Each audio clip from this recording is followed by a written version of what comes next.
Muy buenas tardes, señores y señores. Bienvenidos al desarrollo de la presente clase correspondientes a la materia de ciencias sociales. Un gusto poder compartir con ustedes, en este caso, una clase asíncrona por diferentes circunstancias de carácter institucional. No se pudo dar el día de ayer, pero se está cumpliendo con el desarrollo y explicación correspondientes de su hora clase.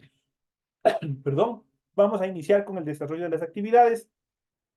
Y en pantalla ustedes pueden observar el formato para recursos de aprendizaje de tarea. Estamos en la asignatura de Ciencias Sociales, en la unidad número 5, Ecuador, Democracia y Derechos Humanos. Es el tema que nosotros vamos a ver. Vamos a ver el subtema número 3, que son las garantías constitucionales, el Estado y los derechos ciudadanos, los derechos de la niñez y también de la adolescencia. Tienen ustedes el tipo de tarea, tienen el objetivo de tarea, tienen a continuación las instrucciones en relación del desarrollo de la tarea. Recuerden que el trabajo es individual, deben leer el compendio de unidad 5, tema número 3. Pueden ampliar su información sobre el mismo tema con otras bibliografías de ser necesario para que puedan desarrollar su tarea. ¿Qué es lo que tienen que desarrollar como tarea para la presente semana? Dice lo siguiente, esta es la última tarea que nosotros tenemos en relación a este proceso educativo. Dice, contesta las siguientes preguntas. Primero escoja uno de los derechos señalados en la unidad y explique con dos ejemplos cómo a partir de los principios del buen vivir se garantiza el cumplimiento de ese derecho. Nosotros en el material de apoyo ahí tenemos los derechos, obviamente que igual que vamos a ver en la explicación de la presente clase, y en función de ellos ustedes que tienen que, obviamente a partir de ese principio del buen vivir, como obviamente se garantiza el cumplimiento del derecho que ustedes eligieron. La siguiente actividad dice, busque en la Constitución del 2008 un derecho del buen vivir. Explique con un ejemplo qué acciones debe realizar el Estado ecuatoriano para garantizar el cumplimiento de aquel derecho. La siguiente dice, lea, tenemos este texto y señala qué garantías jurisdiccionales corresponde interponer a cada caso. Ustedes tienen aquí dos casos y obviamente en función de ellos tienen que ustedes que leer y tienen que analizar y ver qué garantías constitucionales corresponde, obviamente, qué garantías jurisdiccionales corresponde interponer en cada caso. Por ejemplo, en el primer caso dice lo siguiente. Los ciudadanos de una localidad formaron una veeduría para fiscalizar la construcción de un mercado. Sin embargo, las autoridades les negaron el acceso a la documentación presupuestaria, aduciendo que no es información que les interese. ¿Será qué garantía jurisdiccional deberemos aplicar en este caso? Ya vamos a ver. Siguiente caso dice, durante una manifestación pacífica, un joven es detenido por un miembro de la fuerza pública. El joven es llevado a un centro de reclusión sin la debida notificación ni tampoco se le permitió efectuar una llamada. Obviamente se le ha violado, obviamente todos los derechos, obviamente establecidos en la Constitución. Entonces vamos a ver qué garantías jurisdiccionales nosotros nos corresponde, obviamente, colocar para el efecto, para que se pueda cumplir y que la persona que, obviamente, este joven que ha sido eh, eh, privado de su libertad indebidamente pueda recobrarlo. Entonces vamos a ver, vamos a ir analizando justamente todos estos temas. A continuación, obviamente, se les indica que, obviamente, deben entregar este trabajo de forma escrita, clara y ordenada. Ya saben, todo tiene que ser a mano. Para el desarrollo de esta actividad, ustedes ya saben, tienen que cumplir con la rotulación de la hoja de trabajo. Eso es fundamental. Eso es fundamental lo que ustedes tienen que hacer. Para eso ustedes tienen este esquema, esto tienen que cumplir en la parte superior de su hojita, ya saben cómo tienen que hacerlo, y posteriormente ustedes tienen que cumplir con todas las actividades, obviamente que el desarrollo de su tarea, la cual ustedes tienen en su aula virtual. En función del contenido, ustedes deben revisar las recomendaciones, la rúbrica de calificaciones y al final de ese proceso tenemos la información para el desarrollo de los recursos de plataforma. Estamos en la unidad número 5 con el tema las garantías constitucionales, el Estado y los derechos ciudadanos, los derechos de la niñez y también de la adolescencia correspondientes a la semana número 3 de fecha 16 de junio del 2025. De hecho, esta tarea permite entregar justamente desde el 16 de junio, la fecha límite de entrega es el 30 de junio y la fecha de publicación de la calificación será hasta el 4 de julio del 2025. Es que tienen ya un tiempo bastante corto para poder cumplir con esta última actividad que ustedes tienen aplicada, esta última actividad que ustedes tienen dentro de este proceso educativo. Una vez que se les ha explicado todo este proceso, obviamente vamos a ver a continuación, obviamente el desarrollo del material de apoyo y justamente vamos a ir explicando los contenidos referentes a las garantías jurisdiccionales o las garantías constitucionales que nosotros tenemos establecidas en nuestra Constitución, en nuestra ley suprema. Cuando hablamos de las garantías constitucionales no son otra cosa que derechos o libertades fundamentales que nuestra Constitución reconoce a todos y cada uno de nosotros, a los ciudadanos, con la finalidad de prevenir la vulneración de sus derechos y exigir el cumplimiento efectivo de los mismos. La Constitución establece que cualquier persona o grupo de personas, comunidad, pueblo o nacionalidad y la naturaleza podrán interponer las acciones previstas en la ley. En cuanto a los tipos de garantías, nosotros tenemos garantías normativas, tenemos garantías de políticas públicas y tenemos garantías jurisdiccionales. Cuando hablamos de garantías normativas, son mecanismos que buscan garantizar el carácter normativo de la Constitución y asegurar que se garanticen y respeten los derechos establecidos en este cuerpo legal. Cuando hablamos de garantías de políticas públicas, obligan a que todas las autoridades, personas y actividades deban sujetarse a lo que diga la Constitución, especialmente en lo relacionado a derechos. Cuando hablamos de garantías constitucionales, aseguran la existencia de instituciones y organizaciones que garanticen el Estado ecuatoriano y garantizar su institucionalidad. Cuando hablamos de las garantías jurisdiccionales, por el contrario, tienen como finalidad la protección eficaz e inmediata de los derechos reconocidos en nuestra Constitución y que son los que nosotros vamos a ver y vamos a tratar en el desarrollo de la presente clase. Vamos a ver cuáles son estas características y qué son las garantías jurisdiccionales. Esos son los temas que nosotros vamos a ver y que son el eje central de nuestra clase. Vamos a ver las garantías jurisdiccionales. Vamos a ver cuáles son. La Constitución ecuatoriana reconoce 6 garantías jurisdiccionales. Dentro de ellas tenemos la acción de protección. ¿Quién no en el diario de venir no habrá escuchado por ahí la acción de protección? El habeas corpus, para recuperar la libertad cuando una persona ha sido privada de su libertad de forma injusta, sin sustento, obviamente se aplica el habeas corpus. Esto es una de las garantías que pueden aplicar en uno de los casos que ustedes tienen a su tarea. Luego tenemos la acción de acceso a la información pública, tenemos la acción del habeas data, tenemos la acción por incumplimiento, la acción extraordinaria de protección, cuando obviamente esto aplica en los casos jurisdiccionales, ya vamos a ver, en las sentencias judiciales especialmente. Cuando hablamos de acción de protección, se le emplea cuando la vulneración de derechos prevenga de políticas públicas, la acción de protección. Por ejemplo, cuando una persona es cesada en sus funciones, un empleado público es cesado en sus funciones sin previa notificación ni tampoco justificación, sino que porque alguien por ahí, algún funcionario le cayó mal y dice, no, vamos a despedirle y se acabó. Ahí esta persona o grupo de personas en el cual se sientan perjudicados obviamente, ¿qué es lo que van a hacer? Van a interponer,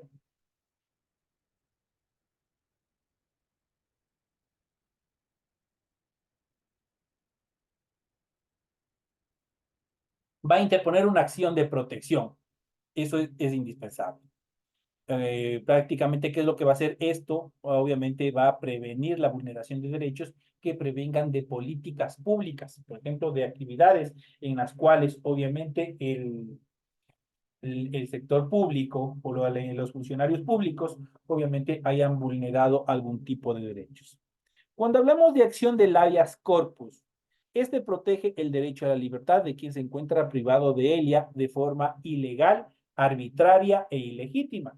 Y esto quiere decir que como en el caso del joven que estuvo participando en algún tipo de manifestación pacífica y que había alguien, simplemente algún servidor público, algún policía, simplemente sin justificación alguna, sin orden de un juez competente, simplemente le cogió y le metió preso. Ahí obviamente está vulnerando los derechos de libertad y tiene que aplicarse el habeas corpus para que obviamente se justifique y pueda recobrar su libertad. En cuanto a la acción de acceso a la información pública, garantiza el acceso a la información que existe en archivos y documentos, pero de carácter público. Justamente lo que les había dicho, lo que les había establecido justamente este tipo de actividades en función de los ciudadanos que habían creado o habían organizado una veeduría ciudadana para poder identificar o solicitar los gastos en relación a la construcción de un mercado. Ahí ustedes pueden analizar bien.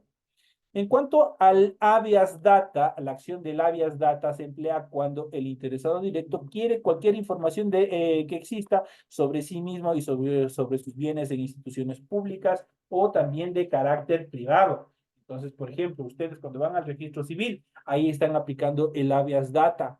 Cuando ustedes van al registro de la propiedad, cuando ustedes acceden, por ejemplo, a los datos en relación el del récord policial. Ahí ustedes están aplicando la acción de la habeas data. Pero esto se emplea cuando el interesado directo quiere cualquier información que exista sobre sí mismo, no sobre otras personas, sino sobre sí mismo. Ahí puede aplicar un habeas data en el caso que alguna institución o algún funcionario quiera prohibírselos. Ahí tienen ustedes esa actividad. Hay que diferenciar la acción de acceso a la información pública con la acción del habeas data. Ambos tienen acceso a información, pero ¿de qué carácter es la información la cual están solicitando? Ahí marca la diferencia. El primero, como dice, información pública, que nos involucre a todos, mientras que el habeas data es información personal, obviamente sobre sí mismo, sobre los bienes, obviamente tanto en instituciones públicas como en instituciones privadas. Entonces, esas son las características, las diferencias entre uno y otro. En cuanto con la aplicación de la acción por incumplimiento, cuando se aplica este tipo de acción, se utiliza para garantizar el cumplimiento de sentencias o informes de organismos internacionales de derechos humanos. Cuando alguna institución, cuando algún funcionario público ha violado algún tipo de derechos y ha sido sancionado en firme, ha sido emitida una sentencia en contra de este organismo, de este funcionario, ahí obviamente se aplica la acción por incumplimiento. Hay muchos de los funcionarios que se declaran en rebeldía, que no quieren cumplir una sentencia. Ahí se aplica esto para que puedan cumplirlos de mejor manera. En cuanto a la acción extraordinaria de protección, procede contra sentencias. Ojo, ahí solo procede contra sentencias. Es lo que ustedes han escuchado, la etapa de casación dentro del proceso. Procede contra sentencias en las que se hayan violado por acción u omisión derechos reconocidos en la Constitución. Hay veces que los jueces provinciales, al emitir una sentencia, al emitir un fallo, obviamente cometieron algún tipo de inobservancia, una omisión en cuanto a derechos reconocidos en la Constitución, por lo que se transforman en un acto inconstitucional y por ende tienen que ser revistos, esto es, en la Corte Nacional de Justicia. Entonces, ahí obviamente ellos son los únicos, obviamente, que tienen esta potestad para aplicar la acción extraordinaria de protección cuando obviamente se encuentra un derecho violado por sentencia ejecutoriada. Ahí se aplica ese proceso. Entonces, esas son las características en cuanto a estas garantías jurisdiccionales, obviamente vamos viendo en el desarrollo de la presente clase. El Estado y los derechos ciudadanos son otras actividades fundamentales. Los derechos humanos son fundamentales para el funcionamiento y desarrollo de las sociedades. Por esto es deber del Estado proteger los derechos de las personas y garantizar a través de normas, decretos, instituciones, leyes y demás su cumplimiento. En Ecuador los derechos están establecidos en nuestra Constitución. En este mismo cuerpo legal se establece que uno de los deberes primordiales del Estado es justamente ¿qué? Garantizar sin discriminación alguna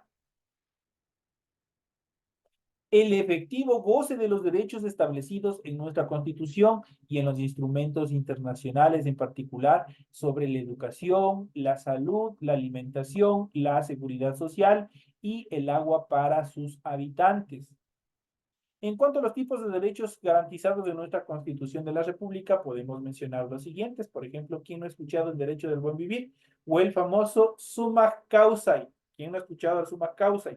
El summa causa es un tratado ancestral.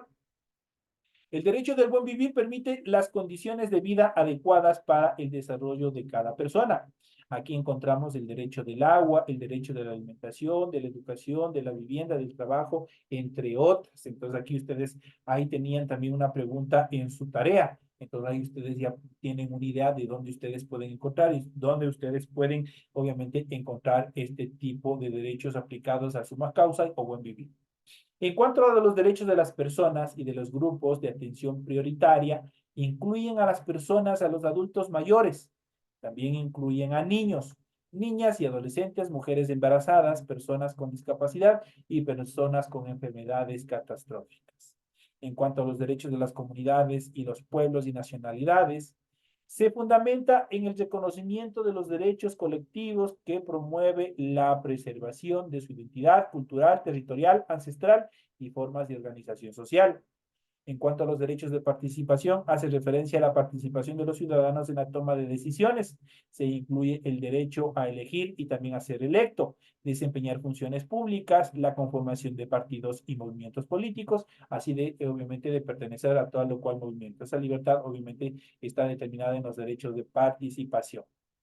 En cuanto a los derechos de libertad, cuando hablamos de derechos de libertad, se refieren justamente a los derechos que garantizan la libertad de las personas para desarrollarse como individuo. Aquí se encuentra, entre otros, el derecho a la vida, a la integridad personal, a la igualdad, a la libertad de opinión, a la libertad de credo, a la libertad de asociación y también a la libertad de tránsito, de movilizarnos de un lugar a otro. Aquí ahí viene algo fundamental que son los derechos de la naturaleza. Se refiere al respeto íntegro a la naturaleza, su mantenimiento, preservación y restauración. Mantenimiento, estamos en la obligación de mantener todas las áreas verdes. También tenemos la obligación de preservarlas, preservar todas esas especies. Pero en el caso de que el hombre haya dañado, haya destruido, estamos en la obligación, obviamente, ¿de qué? De restaurarlas. Esas son las actividades en cuanto a los derechos de la naturaleza. Los derechos de protección hacen referencia al acceso a la justicia, a la defensa y a la protección especial. Los derechos de protección justamente hacen efecto cuando ustedes tienen algún problema jurídico. Pues eso hacen referencia al acceso a la justicia. Todo el mundo tiene derecho al acceso a la justicia. Cuando usted no tiene plata, ¿dónde tiene que ir? A la Defensoría Pública, pero no se puede quedar en indefensión. Si no el caso, obviamente vulneraría derechos. Entonces, no se puede dejar. A la defensa, ustedes tienen derecho a defenderse. A la protección especial, la ley tiene que protegerles especialmente a todos los ciudadanos. Por eso hay un precepto jurídico que dice, toda persona es inocente hasta que no se le demuestre lo contrario. Esa es una protección especial en relación a los derechos de protección. Esto en cuanto a los derechos establecidos en nuestra Constitución, en los derechos y garantías de nuestra Constitución de la República. Igual que estos derechos, tenemos también los derechos de la niñez y también de la adolescencia. Los derechos de la niñez y adolescencia son un conjunto de normas jurídicas que protegen a estas personas. Son inalienables e irrenunciables y están consagrados en varios documentos que tienen vigencia a nivel internacional.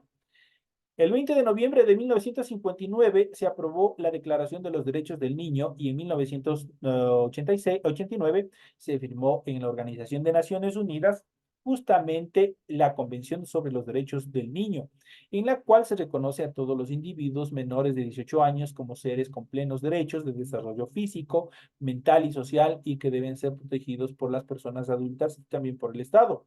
Ecuador fue el primer país latinoamericano en ratificar la convención y se comprometió a adecuar su sistema jurídico a los requerimientos de las mismas. De ahí surge el Código de la Niñez y de la Adolescencia, en la cual se establecen los derechos primordiales de la infancia y las responsabilidades de quienes deben garantizar el cumplimiento de los mismos.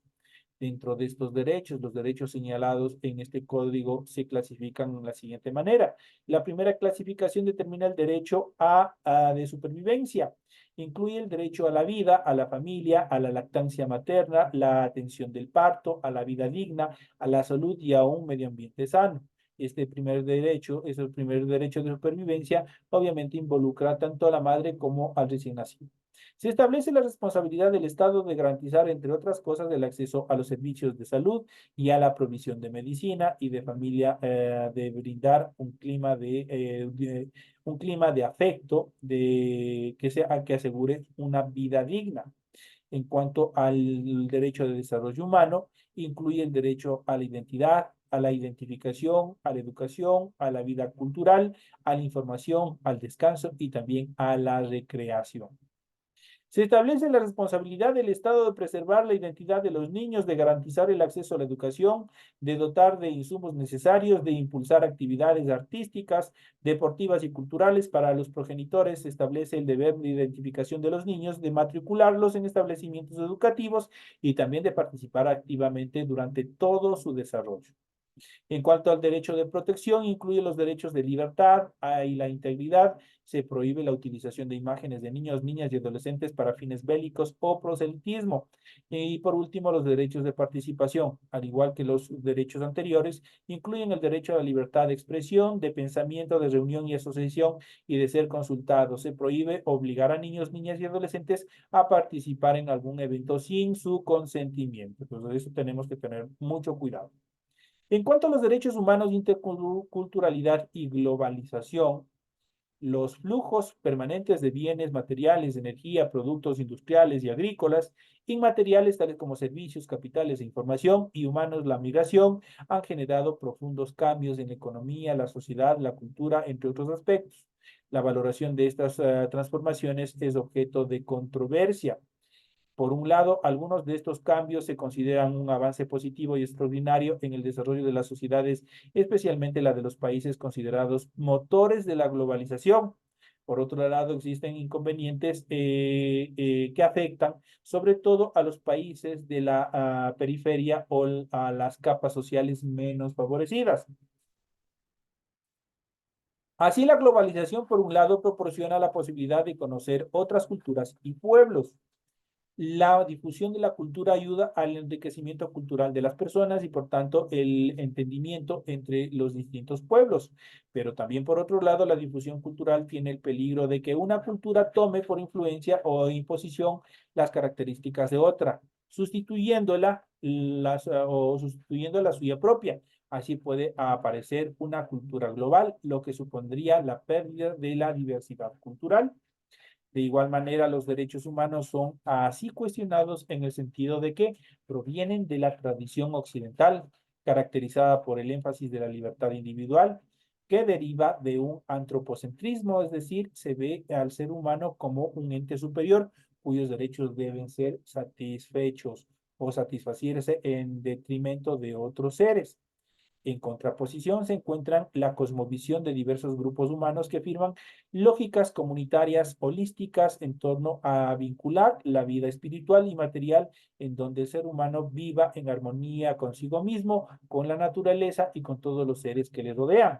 También la expansión de las TICs, el tratamiento de, obviamente, de la información y la comunicación, implica una reformulación del concepto de ciudadanía, ampliándose al campo digital, enfatizando en los derechos que tienen que ver con el acceso libre a la información, al conocimiento y al uso responsable de los mismos. Entonces son las características fundamentales de estos temas que nosotros hemos visto. Entonces aquí tienen toda la información pertinente que les va a poder a ustedes ayudar a sustentar la información y de requerirlo de una forma más amplia, ustedes pueden consultar en la web, pueden consultar en otros libros, en otros folletos, justamente todos y cada uno de los temas que nosotros hemos ido viendo y analizando durante esta hora de clase.